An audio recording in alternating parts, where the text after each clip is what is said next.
Métropole septembre 2021, exercice C, Cesta Punta. La pelote basque est un sport de balle se pratiquant à main nue, avec une raquette en bois ou avec un chistera, gant en osier. La Cesta Punta est une des spécialités de la pelote basque.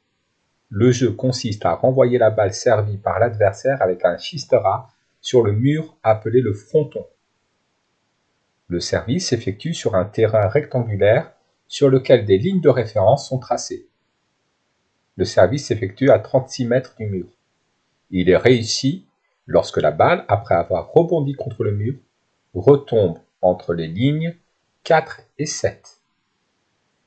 Dans le référentiel terrestre supposé galiléen, muni du repère OX-OY, une balle supposée ponctuelle est envoyée par un joueur depuis un point M0 de coordonnées x0 est égal à grand D et y0 est égal à petit h. Grâce à son chistera, le joueur lance la balle à une vitesse initiale de norme V0, dont le vecteur V0 forme un angle alpha avec l'horizontale. Le mouvement de la balle s'effectue dans le champ de pesanteur. On néglige l'influence de l'air. Le moment où la balle quitte le chistera est choisi comme origine des temps. T0 est égal à 0 secondes. Le but de cet exercice est d'étudier, à l'aide du modèle de la chute libre, le mouvement de la balle afin de prévoir si le service est réussi. Le mouvement est décomposé en deux phases, avant puis après le rebond sur le mur. Grand D est égal à 36 mètres. La balle pèse 126 grammes. La valeur de la vitesse initiale de la balle mesurée à l'aide d'un radar vaut 36,2 mètres par seconde. L'angle alpha vaut 12 degrés. L'intensité de la pesanteur vaut G est égal à 9,81 mètres par seconde au carré. Petit a. Mouvement de la balle avant le rebond sur le mur. Indiquer l'information de l'énoncé permettant de formuler l'hypothèse que le mouvement de la balle s'effectue dans le cadre du modèle de la chute libre. On nous indique que le mouvement de la balle s'effectue dans un champ de pesanteur où on néglige l'influence de l'air. Ainsi, la balle n'est soumise qu'à son poids P, elle est en chute libre.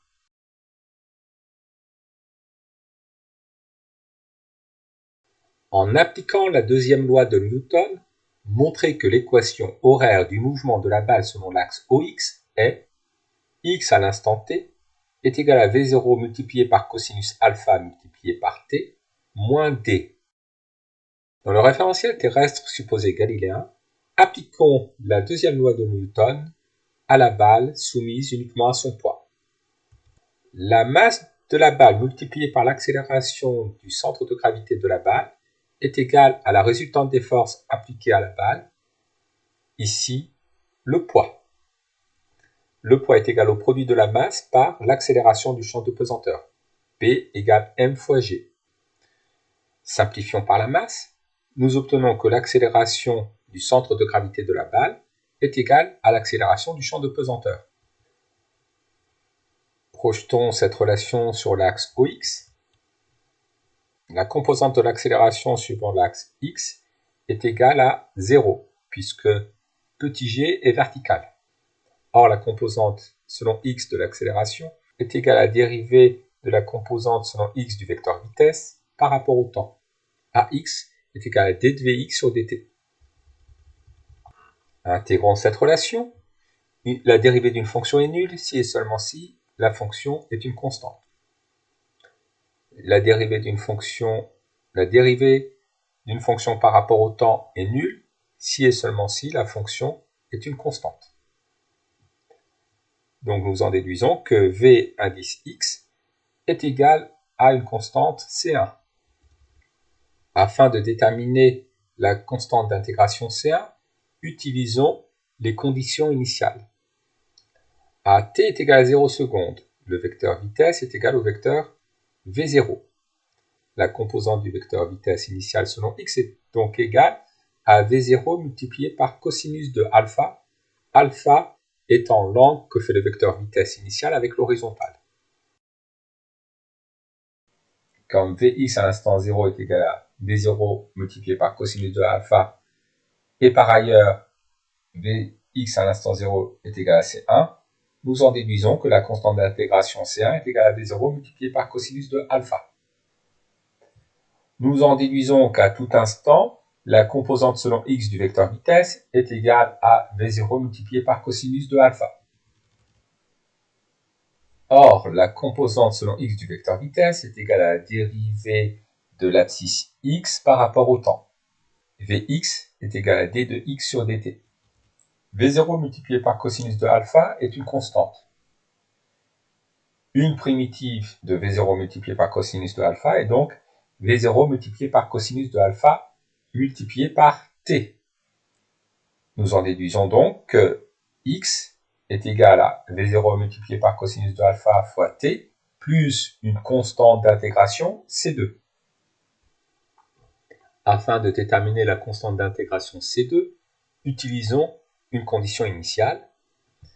À t est égal à 0 secondes, la balle se trouve en M0. L'abscisse de la balle est donc égale à moins d. À t est égal à 0 secondes, x de 0 est égal à moins d. Comme x à l'instant 0 est égal à C2, nous en déduisons que C2 est égal à moins d. Ainsi, à tout instant, petit x est égal à V0 multiplié par cosinus alpha fois t moins d. Montrez que la balle frappe le mur à la date t indice f égale à 1 seconde.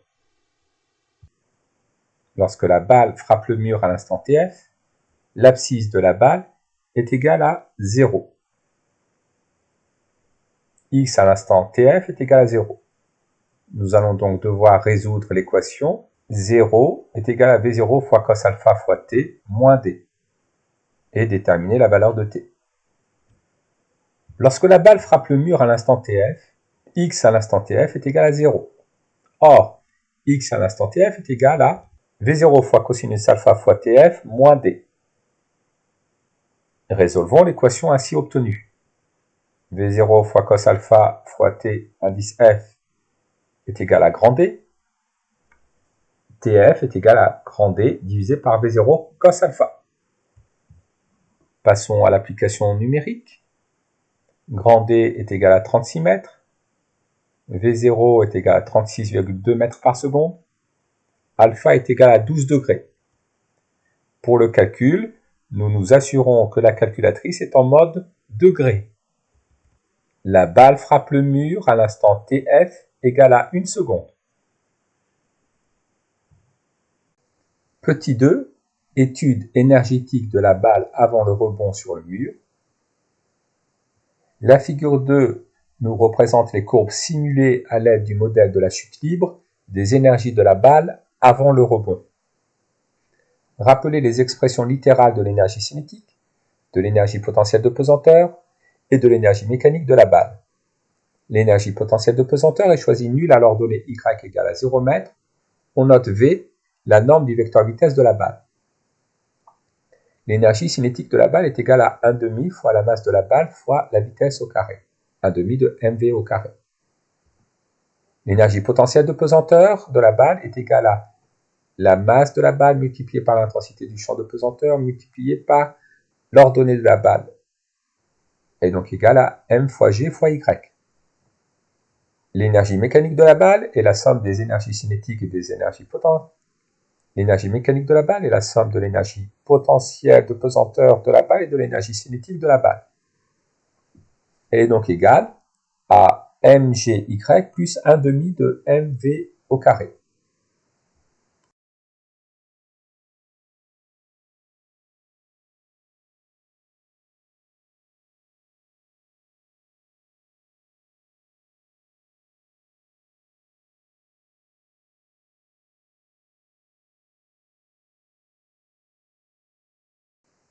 Calculer la valeur de l'énergie cinétique de la balle à la date t est égale à 0 secondes.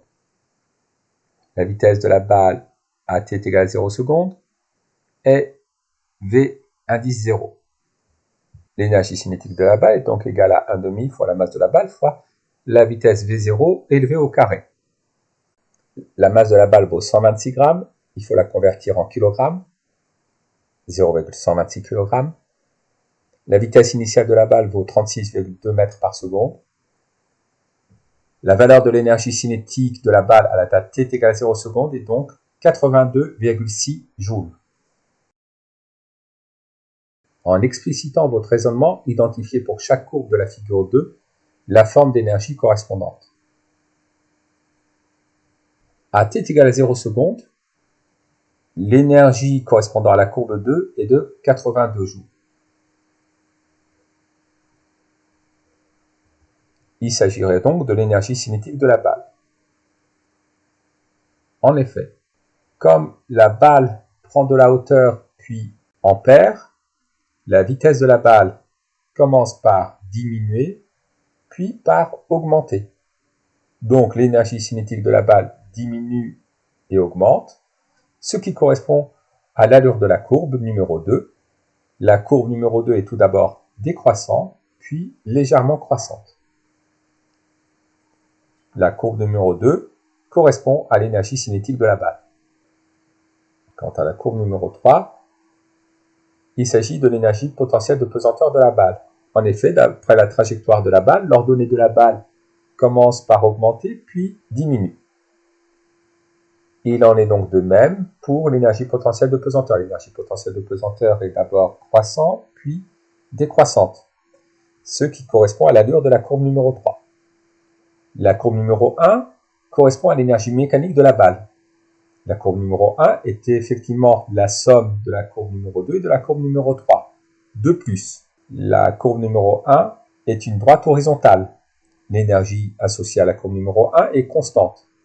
Ici, comme la balle n'est soumise à aucune force dissipative, son énergie mécanique se conserve au cours du temps. L'énergie mécanique est constante. Comme l'altitude de la balle Y augmente d'abord pour ensuite diminuer, son énergie potentielle de pesanteur augmente puis diminue. La courbe représentant l'énergie potentielle de pesanteur est la courbe numéro 3. La courbe représentant l'énergie potentielle de pesanteur en fonction du temps est la courbe numéro 3, puisqu'elle est tout d'abord croissante puis décroissante. À t égale à 0 secondes, l'énergie cinétique de la balle vaut 82,6 joules. La courbe représentant l'énergie cinétique est bien la courbe numéro 2, puisqu'à l'instant initial, nous lisons une valeur de 82 joules. Comme la balle n'est soumise à aucune force dissipative, son énergie mécanique est constante. La courbe représentant l'énergie mécanique en fonction du temps est la courbe numéro 1. De plus, on vérifie bien que la courbe numéro 1 est la somme des courbes 2 et 3. À l'aide de la figure numéro 2, évaluez la valeur de la hauteur h de la balle lorsqu'elle touche le mur au point F. La hauteur de la balle est liée à l'ordonnée y de la balle, donc à l'énergie potentielle de pesanteur. La balle touche le mur au point F à l'instant t est égal à 1 seconde. À cet instant, à t est égal à 1 seconde, l'énergie potentielle de pesanteur de la balle vaut 6 joules. La balle atteint le point F à 1 seconde. Or, l'énergie potentielle de pesanteur à l'instant Tf est égale à m fois g fois grand H, h étant la hauteur de la balle. La hauteur de la balle, grand H, est donc égale à l'énergie potentielle de pesanteur à l'instant Tf divisé par la masse de la balle divisé par l'intensité du champ de pesanteur. Grand H est égal à EPP divisé par m fois g. Pour l'application numérique, l'énergie potentielle de pesanteur doit être exprimée en joules, la masse en kilogrammes, et nous obtenons la hauteur en mètres. 6 divisé par 0,126 divisé par 9,81, cela nous donne 4,8 mètres. Lorsque la balle touche le mur, elle le fait à une hauteur de 4,8 mètres. Petit 3. Mouvement de la balle après le rebond sur le mur. La balle rebondit sur le mur en F. On fait l'hypothèse que la balle repart à la vitesse v indice F égale à 35 mètres par seconde. L'instant du rebond est choisi comme nouvelle origine des dates dans cette partie. La balle, après avoir rebondi contre le mur, doit retomber entre les lignes 4 et 7 pour que le service soit réussi. Si la ligne 4 n'est pas dépassée, le point est acquis à l'adversaire. Si la ligne 7 est dépassée, le joueur a droit à un second et dernier service. Le mouvement de la balle est étudié dans le référentiel terrestre supposé galiléen, muni du repère OX-OY défini sur la figure 1. L'étude de ce mouvement permet d'établir les équations horaires de la balle. X à l'instant t est égal à moins 34,9 fois t, Y à l'instant t est égal à moins 4,9 multiplié par t au carré, moins 2,4 multiplié par t, plus 4,9. X et Y sont exprimés en mètres et t en secondes. Et évaluer la valeur de la vitesse V indice F à partir des équations horaires de la balle, comparée avec la valeur donnée ci-dessus. Nous allons tout d'abord déterminer les coordonnées Vx et Vy du vecteur vitesse, puis nous allons les calculer à l'instant t est égal à 0 secondes, et ensuite nous déterminerons la valeur du vecteur vitesse V indice F à l'instant 0 secondes. Pour cela, partons tout d'abord de l'équation horaire x en fonction de t. Comme Vx est la dérivée de x par rapport au temps, nous allons dériver cette relation. La dérivée de x par rapport au temps, c'est la dérivée de moins 34,9 fois t par rapport au temps. On obtient moins 34,9. Ainsi, à l'instant t est égal à 0 secondes, V indice x vaut moins 34,9. Faisons de même avec l'équation horaire y en fonction du temps. Dérivons cette équation horaire de façon à obtenir la coordonnée selon y du vecteur vitesse. La dérivée de moins 4,9 multiplié par t au carré moins 2,4 multiplié par t plus 4,9 est moins 2 multiplié par 4,9 fois t moins 2,4 plus 0. Donc, Vy à l'instant t est égal à moins 9,8 fois t moins 2,4. À l'instant t est égal à 0 secondes, Vy est égal à moins 2,4. La valeur de la vitesse Vf est égale à la racine carrée de Vx au carré à l'instant 0 plus Vy au carré à l'instant 0. Vx à l'instant 0 secondes est égal à moins 34,9. Vy à l'instant 0 secondes est égal à moins 2,4. Nous obtenons donc 35 mètres par seconde. Nous retrouvons donc la valeur donnée par l'énoncé. Interprétez la valeur du coefficient du terme en t carré dans l'expression de y en fonction de t. Précisez son unité. Le coefficient du terme de plus haut degré est égal à moins 4,9. Moins 4,9, c'est aussi moins 9,8 divisé par 2. Moins 4,9 est donc égal à moins g divisé par 2, g étant l'intensité du champ de pesanteur. Comme l'intensité du champ de pesanteur s'exprime en mètres par seconde au carré, l'unité du coefficient du terme de plus haut degré s'exprime en mètres par seconde au carré.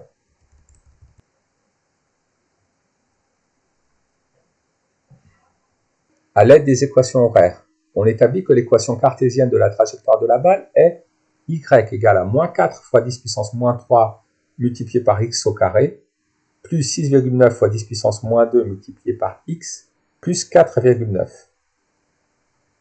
Avec x et y exprimés en mètres. Le service effectué est-il réussi? Pour savoir si le service effectué est réussi, nous devons savoir où tombe la balle. Lorsque la balle touche le sol, y est égal à 0 mètres.